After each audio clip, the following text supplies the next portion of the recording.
ఖమ్మం మరియు మహబూబాబాద్ జిల్లాల ఎంపీ అభ్యర్థుల విజయాన్ని కాంక్షిస్తూ శనివారం కొత్తగూడెంలోని ప్రకాశం స్టేడియంలో ఏర్పాటు చేసిన కాంగ్రెస్ భారీ బహిరంగ సభకు తెలంగాణ ముఖ్యమంత్రి రేవంత్ రెడ్డి ముఖ్య అతిథిగా హాజరయ్యారు. కొత్తగూడెంలోని ప్రగతి మైదాన్కు హెలికాప్టర్ ద్వారా చేరుకున్న ఆయన అక్కడి నుండి రోడ్డు మార్గం ద్వారా సభాస్థలానికి చేరుకున్నారు. వేల సంఖ్యలో హాజరైన ప్రజలకు అభివాదం చేశారు. కార్యకర్తల హర్షధ్వానాల మధ్య రేవంత్ రెడ్డి ప్రసంగిస్తూ టీఆర్ఎస్ మరియు బీజేపీ పార్టీలపై తీవ్ర విమర్శలు చేశారు. ఒక పార్టీ భారత రాజ్యాంగాన్ని మారుస్తానంటే మరొక పార్టీ కాంగ్రెస్ ప్రభుత్వం రైతు బంధు వేయదని, రుణమాఫీ చేయరని దుష్ప్రచారం మొదలుపెట్టాయని అన్నారు.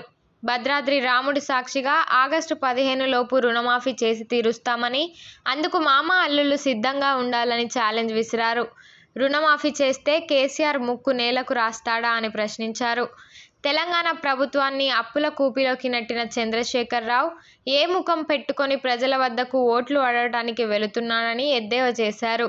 హరీష్ రావు రాజీనామాకు సిద్ధంగా ఉండాలని సవాల్ విసిరారు. తెలంగాణ రాష్ట్రంలోనే ఖమ్మం జిల్లా ప్రజలు చాలా తెలివైన వారని, ఖమ్మం రాజకీయాలలో తాను జోక్యం చేసుకోనని ఖమ్మం ప్రజలు నిర్ణయించుకుంటారని అన్నారు.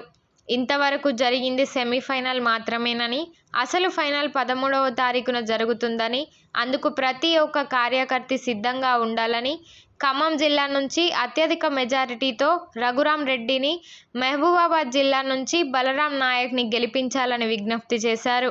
బీజేపీ ఏమిచ్చిందో, ఏం తెచ్చిందో మనందరికీ తెలుసు అన్నారు. సభలో మంత్రులు, స్థానిక ఎమ్మెల్యేలతో పాటు ప్రజాప్రతినిధులు పాల్గొన్నారు.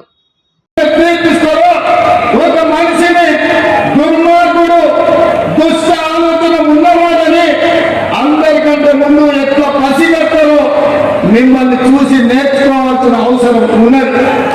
2014లో బీఆర్ఎస్ పార్టీకి ఒకటే సీట్ ఇచ్చారు, 9 సీట్లు ప్రతిపక్షాలకు ఇచ్చారు. 2018లో బీఆర్ఎస్ ఒకే ఒక సీట్ ఇచ్చింది. ఇప్పుడు కూడా మీరు ఒక సీట్ ఇచ్చిన వల్ల మీరందరూ ఆ మిత్రుని కూడా ఈ రోజు ఇండియా కూటమిలో చేర్పించి రఘురాం రెడ్డి గారి గెలుపు కోసం వారు కూడా మనతో కలిసిందంటే ఏ రోజు కూడా ఈ ఖమ్మం జిల్లా నయవంచన నక్క చిత్తుల మాటకు ముందు అబద్ధంతోనే మొదలు పెట్టే కాలకూట విషయం కల్వకుంట చంద్రశేఖర్ రావు మీరు ముందే పసిగట్టి బండకేసి కొద్ది ఖమ్మంలో 100 మీటర్ల కోతి తీసి పాతి పెట్టింది ఈ ఖమ్మం జిల్లా నేను చెప్పదలుచుకున్నా. అందుకే మిత్రులారా, మీ చైతన్యం, మీ పోరాటం, మీ పట్టుదల మిగతా తెలంగాణ ప్రాంతానికి ఆదర్శం. మా మిత్రుడు బట్టి విక్రమార్క గారితో నేను అప్పుడప్పుడు అంటుంటా, నవ్వుకుంటా, అయ్యా నాయన ఓటులోనే పెట్టుకోవచ్చు కానీ మీ ఖమ్మం జిల్లా వాళ్ళతో పెట్టుకోవద్దు.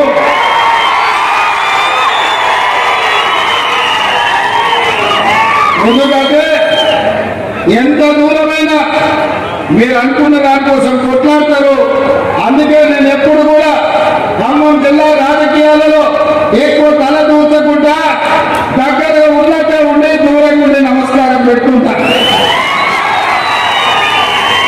ఆనాడు వైఎస్ రాజశేఖర రెడ్డి గారు ముఖ్యమంత్రి ఉన్నప్పుడు కూడా ఢిల్లీ పెద్దలు చెప్పిండు, ఉమ్మడి రాష్ట్రంలో 23 జిల్లాలుంటే నువ్వు 22 జిల్లాలకే ముఖ్యమంత్రి, ఖమ్మం జిల్లాలో మాత్రం ప్రతి కాంగ్రెస్ పార్టీ కార్యకర్త ఒక ముఖ్యమంత్రి ఉంటారు. వాళ్ళ సమస్యల మీద వాళ్ళే కొట్లాడుకుంటారు, వాళ్ళకు వాళ్ళే నాయకత్వం వహించుకుంటారు, వాళ్ళకు వాళ్ళే పార్టీని గెలిపించుకుంటారు.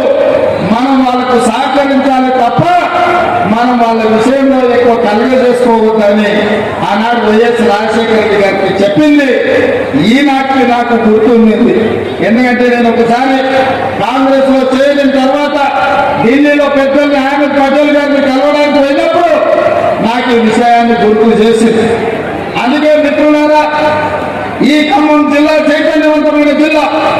ఈ ఖమ్మం జిల్లా దేశ రాజకీయాలకు ఒక దిక్సూచి, రాబోయే మార్పులు, జరగబోయే పరిణామాలను ముందుగానే గుర్తించి ఈ దేశ ప్రజలకు ఏది మంచిదో ఆ రకమైన నిర్ణయం చేయడంలో మీరందరూ కూడా దిట్ట.